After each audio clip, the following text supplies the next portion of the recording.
কিছুদিন আগে গৃহবধূ মধুপুরের গৃহবধূকে খুন করা হয়েছে। তার শ্বশুর বাড়ি, ননদ এবং শাশুড়ি, দেওর খুন করার পর মহিলার পক্ষ থেকে এফআইআর করা হয়েছে। আসামি চারজন থেকে একজনকে গ্রেপ্তার করা হয়েছে। আমি একটু আগে এসডিপি সাহেবের সঙ্গে আমি কথা বলছিলাম, আর বাকি 3 জন এখনো গ্রেপ্তার করেনি। সেই আন্দোলন আমরা আমাদের চিফ মিনিস্টারের কাছে আমরা ধর্ণা দিতে চাই, আমরা জবাব চাই এবং আসামিদেরকে গ্রেপ্তার করা। শুধু বিজেপি সরকার আগে নরেন্দ্র মোদীজি বলেছিলেন বেটি বাঁচাও, এখনও ওনার স্লোগান বেটি বাঁচাও বেটি পড়াও।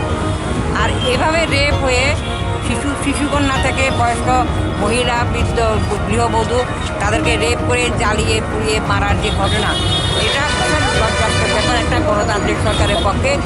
বেটি বাঁচাও বেটি পড়াও মানেটা কই রইল এবং মহিলাদের ইজ্জত রক্ষার দাবিটা কোথায় রইল? কাজে আমরা মহিলা কংগ্রেসের তরফ থেকে আমরা জানাচ্ছি, যদি এই সন্ত্রাস মহিলাদের উপর থেকে যদি উনি বন্ধ না করেন এবং এরা সমস্ত সন্ত্রাস, খুন, রেপ সমস্ত কিছু সংগঠিত করছে তাদের বিজেপির যুব গুন্ডারা, এবং এদেরকে যদি উনি বাধাপ্রাপ্ত না দেন, যদি অ্যারেস্ট না করেন, আমাদের আন্দোলন চলবে।